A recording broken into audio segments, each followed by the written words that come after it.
पिछली श्रृंखला में हमने देखा कि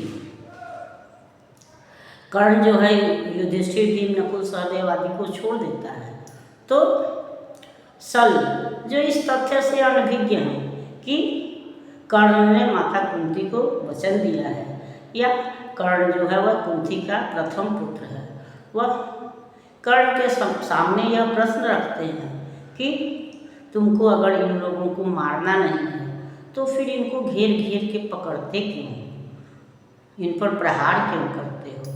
और तब कर्ण कहता है कि यह बात आप नहीं समझ सकते, यह बात अंतःपुर की है, इसको हम सामने ला भी नहीं सकते। और दूसरी बात यह है कि जब शल्य कहता है कि तुम अर्जुन से डरते हो, तब कर्ण कहते हैं कि अर्जुन का डर तो उसको होगा जिसको इस शरीर का मोह होगा, लेकिन मुझे शरीर का मोह नहीं है।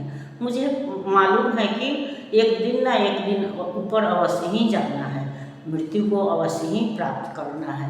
लेकिन कुछ लोग जो हैं वह इस जीवन में ही, इस धरती पर ही विजय प्राप्त करने के लिए प्रयास करते हैं, किंतु मुझे दूसरे लोक में भी स्थान बनाना है, स्वर्ग में भी स्थान निश्चित करना है। इसलिए यह 4 फूल जो है वह मैंने स्वर्ग में अपना स्थान सुनिश्चित करने के लिए अर्पित किया, भगवान को अर्पित किया, या मैंने यह 4 फूल जो है दान दिया। यह महादानी का दान है, इसको आप नहीं समझ सकते। ऐसे कार्य तो कोई दीवाना ही करता है, कोई मतवाला ही करता है, साधारणतः लोग ऐसा नहीं करते, इसलिए आप इसको नहीं समझेंगे। इस 4 फूल को पाकर के अर्जुन, भीम, नकुल, सहदेव आदि को वह फूल की, उनके प्राणों को फूल की संज्ञा देता है, कहता है कि यह 4 फूल जो है मैंने भगवान को अर्पित किए हैं, स्वर्ग में अपना स्थान निश्चित करने के लिए अर्पित किया है। और तब शल्य जो सही में इस बात को नहीं समझता है, वह बोलते हैं कि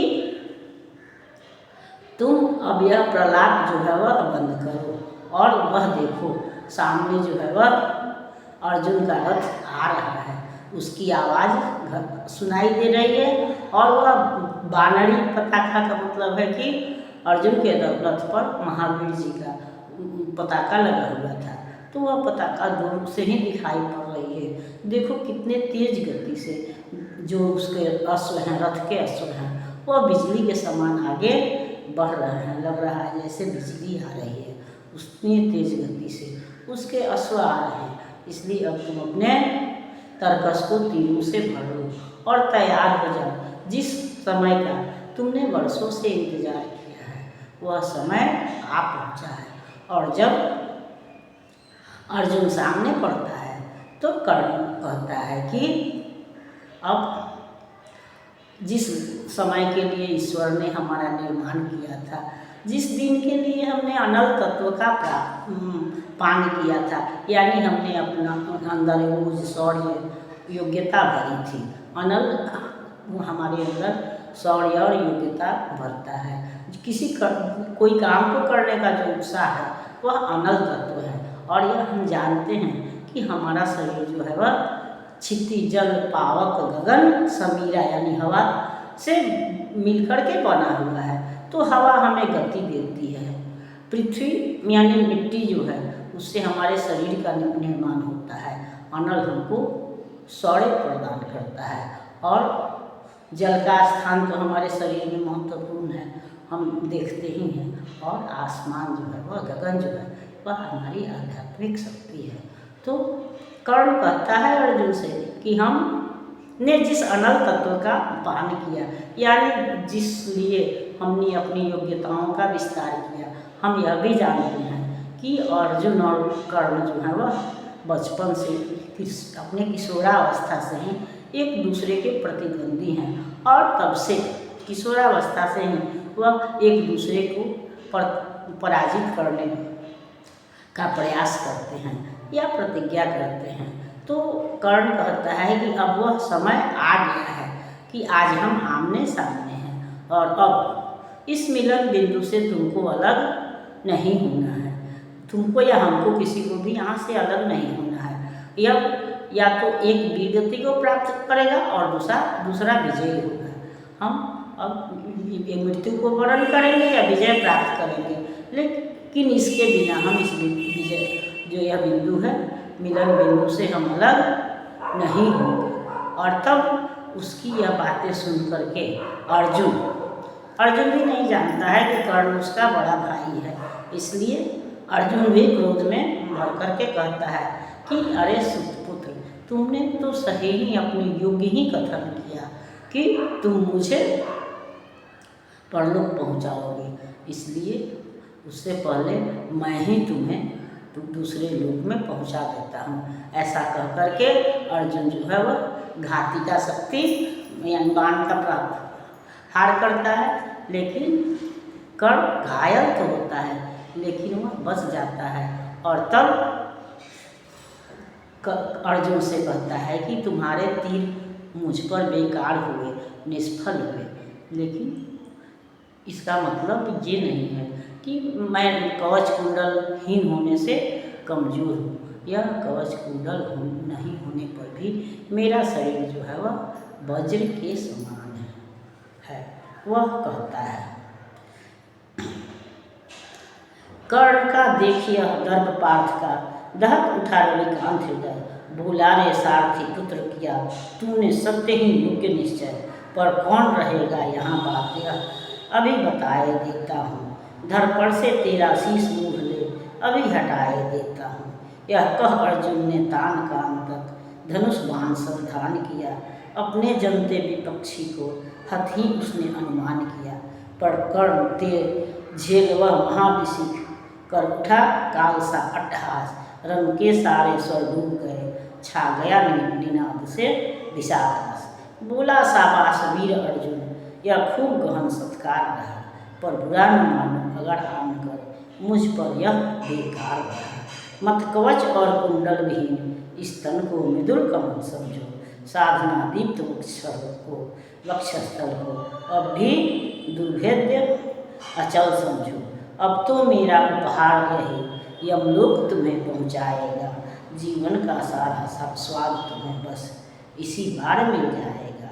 कह इस प्रकार राधे अधर को दबा रौद्रता में भर के हुंकार उठा, घाती का शक्ति विकराल सरासन पर धर के, संभले जब तक भगवान न चाहे इधर इधर किंचित स्यंदन, तब तक रथ में ही विकल विद्य मूर्छित हो गिरा पृथानंदन।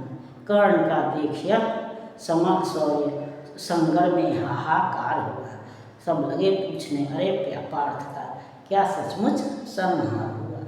तो कर्ण ने जब यह कहा कि इस मिलन बिंदु से हमें अलग नहीं होना है, आज एक वीरगति को प्राप्त करेगा और दूसरा विजयश्री को प्राप्त करेगा। हम आज का यह युद्ध जो है वह निर्णायक है। आज हम कुछ एक निश्चय करके ही यहाँ से हटेंगे, एक वीरगति को प्राप्त कर दूसरा विजय हो। और उसके इस दर्प भरे कथन को सुन करके अर्जुन, जो नहीं जानता था कि कर्ण उसका बड़ा भाई है, वह कहता है कि रे सूतपुत्र। और हम यह जानते हैं कि सूतपुत्र का संबोधन जो है कर्ण को सबसे बुरा लगता था, उसको की आत्मा को घायल करता था। और किसी को घायल करने के लिए शरीर से नहीं, अगर हमको मन से घायल करना है तो उसके लिए हम शब्दों का प्रयोग करते हैं ताकि वह अंदर से हतोत्साहित हो। और अर्जुन ने यही किया, उसने कहा कि रे सूतपुत्र, तूने सत्य ही अपने योग्य कथन किया है, अपने योग्य निर्णय लिया है, लेकिन अब देख मैं तुझे अभी दूसरे लोक में पहुंचा देता हूँ। ऐसा करके उसने बाण का प्रहार किया, लेकिन उस बाण को कर्ण झेल गया। और तब वह अर्जुन से कहता है कि तुमने तो मेरा सही ही सत्कार किया, मेरे योग्य ही सत्कार किया, लेकिन मेरे पर उसका कोई प्रभाव नहीं पड़ा। इसके लिए तुमको दुखी होने की आवश्यकता नहीं है, क्योंकि दोष तुम्हारे बाणों का नहीं है बल्कि हमारे इस शरीर का है कि यह कवच कुंडल विहीन कवच कुंडल से रहित होकर के भी कोमल नहीं है, बल्कि वज्र के समान कठोर है। इस कारण तुम्हारे बाण बेकार गए। इसलिए इसमें बाणों का दोष नहीं है। मेरा शरीर अभी भी वज्र के समान मजबूत है, इसलिए तुम मुझ पर आसानी से विजय नहीं प्राप्त कर सकते हो। कहने का अर्थ यह है। ऐसा कह करके कर्ण ने फिर प्राणघातक तीर जो है वह छोड़ा, और जब तक कृष्ण रथ को इधर उधर नचाएं, अर्जुन को बचाए, तब तक वह तीर जो अर्जुन को लग गया और कुछ देर के लिए मूर्छित होकर के अर्जुन गिर गया। और इस तरह से तब पूरी सेना में जो है वह भगदड़ मच गई। और तब लोग पूछने लगे कि क्या सच में ही अर्जुन मारा गया है। पृथानंदन अर्जुन को कहा जाता है, क्योंकि कुंती का एक नाम पृथा भी है। जिस तरह से पांडवों को कौन्तेय कहा जाता है, या कर्ण को राधे कहा जाता था, क्योंकि राधा जो थी कर्ण की माता थी, उसी तरह से अर्जुन को या पांडवों को पृथानंदन भी कहा जाता है। तो जब अर्जुन मूर्छित होकर के गिरा तो सेना में हाहाकार मच गया और सब लोग पूछने लगे क्या सच में अर्जुन मारा गया। लेकिन नहीं, थोड़े देर में संभल करके अर्जुन जो है वह पुनः खड़ा हो गया, और तब फिर वो दोनों द्विरथ युद्ध करने लगे। और यह युद्ध इतना भयानक था, इतना लोमहर्षक था कि उसको देखने के लिए सेना तो अपना युद्ध रोक करके यह युद्ध देख ही रही थी। देवताओं के विमान से भी सारा आकाश भर गया था। देवता भी इस युद्ध को देखने का लोभ संवरण नहीं कर सके, बल्कि वो भी आकाश में उपस्थित हो गए।